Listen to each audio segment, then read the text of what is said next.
Hey guys, how are you today? I hope you're having an awesome day, morning, night. We need to talk. First of all, as you can tell from the title, this is a mental health video. I've had a lot of friends struggling throughout this virus. I've had a lot of friends dealing with boy issues, a lot of friends dealing with girl issues, just a lot of things going on that are even more stressful whenever you're alone, whenever you are isolated. And I felt my own motivation going away, and I was just really sad and wanted to be the best I can be, to do the best I can to help you guys and to help my friends, and hopefully you guys become my friends. Like, comment, subscribe, join the community. But I'm serious, all I want to do is empower everybody, and so with today's video, we're going to be talking about self-isolation and some of the things that you can focus on while you're isolated. One of the points I have a few. The first point says, I am a giver, right? Personally, the only way I can help you is by using my own experience, because I think that's the only way for us to be true and authentic. I pick up on emotions. I'm empathetic, as my friend Heather would say. Keeping my friends happy gives me purpose. I think it's so important to find something that gives you purpose. And maybe some of you can relate. Because I become so fulfilled by helping all of my friends, it's very easy to become emotionally drained if I don't take care of myself. Which is also difficult for me as somebody who loves going to the gym, as somebody who loves healthy forms of expressing your issues and your stress and leading by that example.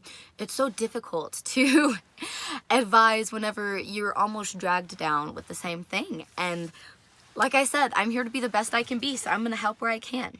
Also find time that brings the purpose back to yourself. Does that make any sense?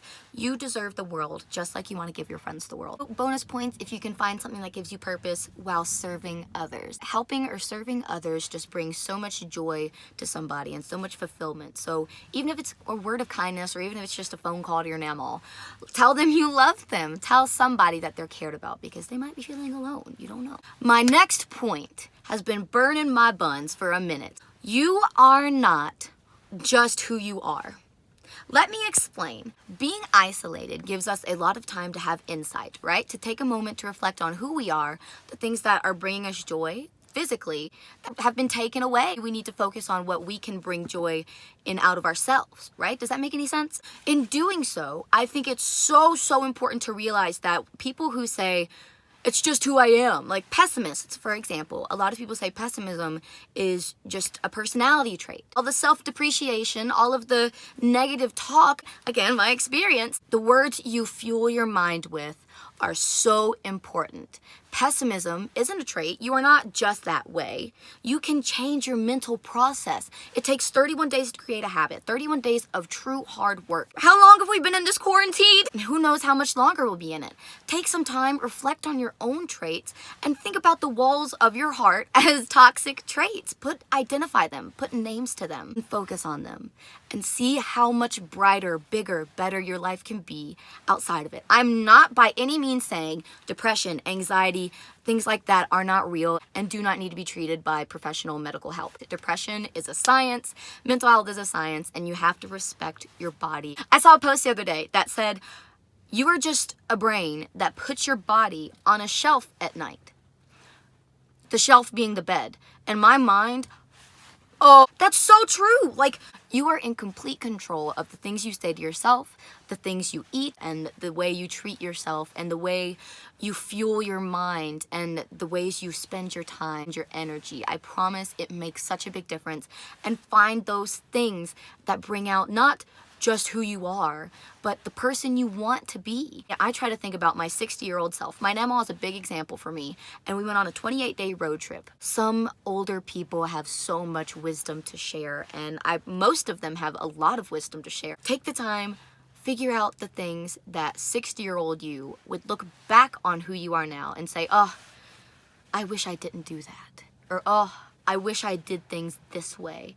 Or, oh, maybe I could have been nicer to this person. Or, maybe I didn't have to start this little argument. You know, there's just so many things you could think of. And I love thinking about 6-year-old me because I want her to be funny, man. I want her to be dancing around, having a good old time, taking 28-day road trips. So be the person who 6-year-old you would want you to be right now. I promise, it makes a difference. Next point, boundaries. You have got to learn when to say no. You might be asking, what am I gonna say no to? For all of my people like me who pick up on other people's emotions, who do nothing but want to serve others, who really try to bring people up and lift them up, you might be experiencing the same I'm experiencing. A lot of your friends are having a difficult time and you want to help them and you're like, oh, for me, I'm like, oh, I have nothing better to do. Might as well help my friends during this crazy emotional time for them. And it's been so helpful and wonderful for me to be able to be there for my friends, and it's so important to check on your friends. As helpful as it is, it can be emotionally draining. If you let yourself become drained, you are no longer the best that you can be, and you're no longer able to give your friends the best advice that you could give them. And it's so important to realize that whenever you're having really bad days, really hard days, really emotional days, just like your friends are allowed to call you and ask you for your help, you're allowed to ask for their help by saying, hi, I need some days where it's just positivity. I need some moments where I can really grow and lift myself up like a flower in a garden. Don't be scared to tell them, I'm sorry, I just really am not in the mindset to help you the way I feel like I should help you right now.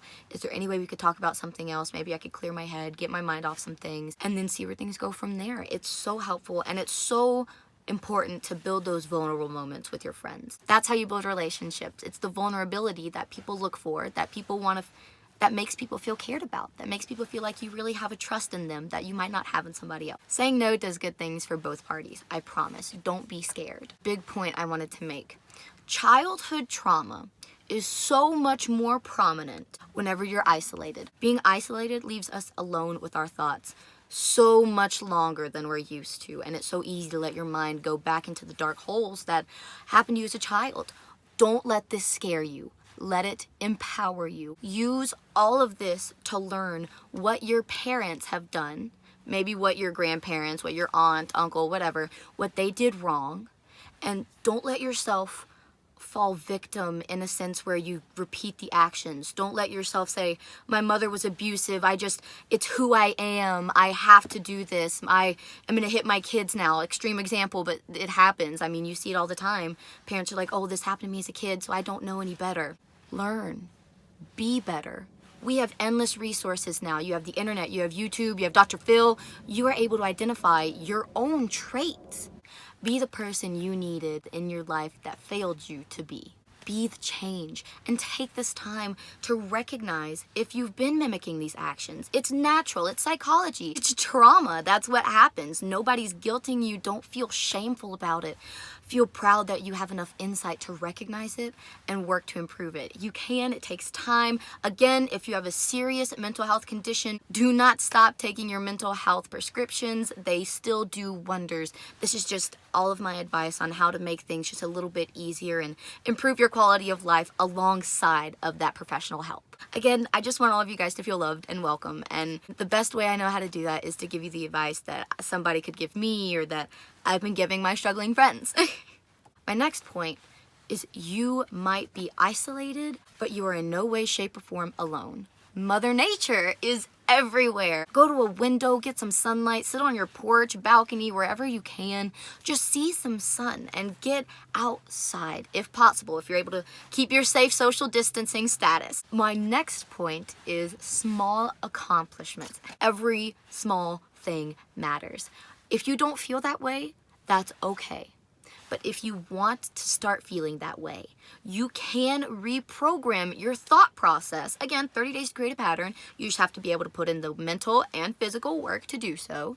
You can become that person that's like, oh, at least I did the dishes today. I feel accomplished, I feel good, and you can leave yourself feeling satisfied. Again, if you do suffer from something like depression or anxiety, no matter what you do, sometimes you're going to still feel sad. And if that's something you're experiencing, if nothing that you're doing is bringing you joy, no matter what it is, if it's an old passion, a childhood passion, you might want to talk to somebody. These are not things to take as professional medical advice, just things that have helped me. Recognizing these small accomplishments and being overly excited about them, even if you have to fake it till you make it, eventually you make it. So fake it till you make it. Get overly excited and feel embarrassed. If you're not feeling embarrassed, you're not able to grow. If you're always in your comfort zone, you're never going to be able to move past. Again, do you want to be the same person you are right in this moment when you are 60 to 80 years old? Do you think your 60, 80-year-old self is going to be saying the same stuff and going to be doing the same things as you're doing right now? No.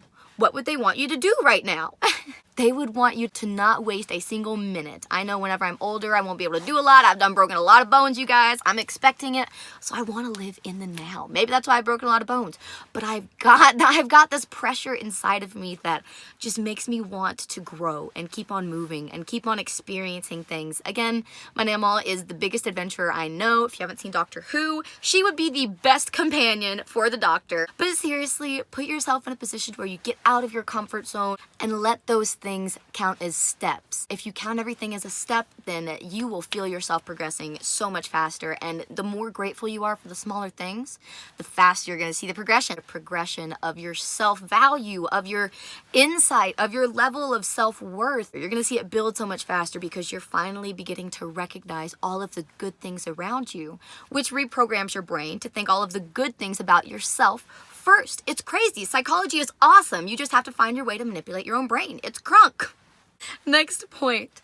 Find new healthy alternatives. You guys, you've got to find new healthy alternatives to things that you are not able to do right now. If you are that person who is saying, oh, I can't go to the gym. I just can't work out at all. There's no weight. I don't have any resistance bands. It's worthless. I don't want to lose all my muscle mass. Shut up. Get outside. Do something that makes you happy. Do something that makes you feel good. Think of yourself as a puppy. What would you do to tire yourself out? What is the most exciting thing? Every puppy's personality is different. We all know this. What would you do to make your inner puppy so happy? What toy would you get? How many naps would you take? Seriously, if you can't go to the gym, if you're like me and you love fitness, you love exercise, find new ways to explore the things that make you happy. Find new ways to explore your passion for fitness. Find new ways to explore your passion for maybe music. Find new ways to explore all of these passions that are suppressed right now. You're not stuck. You're just in a position where you have to kind of pinpoint different opportunities. For me, I can't use my camera. So for a moment, I was like, oh, well, I guess I'll just have to not do videos. Girl, no! Get that phone up there! You can do it! Just because it might not be what you want, I promise it can still be just as fulfilling. And I'm so excited that I did! Talking to you guys brings me so much joy and fulfillment, and I hope some of you are taking something from this. I know I'm probably all over the place, but I so appreciate all of you who enjoy my video. My last point, and most important, check on your friends like you should be checking on yourself. You are your most important person. That's a fact. That's not a, yeah, I guess I'm the best. No, you are your most important person. How would you feel if the most important person to you, right? Say you're not there right now, but you're thinking of the person that you think is most important. How would you treat them in their time of sorrow? How would you treat them in their moments of feeling shameful? How would you treat them? And are you doing the same thing for yourself? Because if you're not doing the same thing for yourself, then there's absolutely no way you can provide enough insight to somebody else's life to help them. That's another fact. That's not a, oh, I guess I'll help them a little bit. No, you shouldn't be okay with helping a little bit. You should try to be the best you can be. You should strive to be the best you can be, and you should work to be the best you can be. And that's something that we can all practice during this time of quarantine. It's crazy, it's scary, and there's a lot going on, but there are still good things to think about, and there are still good things out there. There are things to be grateful for. So thank you guys so much for joining me for this video, and I hope you got something out of this. If you've been struggling, leave me a comment, add me on Snapchat. I'm on there all the freaking time, you guys. Instagram, Twitter, the whole 9 yards. Don't judge me. I message Bill Plute and Jeffree Star on their giveaways all the time, but feel free to follow me on Twitter. I hope you guys are staying safe, happy, healthy, mentally and physically, internally, externally, doing what you can to grow as a person. Whether it's school, whether it's insight on yourself, whether it's personal work, whatever you can, I hope you're still progressing. Have a good day, you guys. Thanks so much for joining me again. I'll see you next time.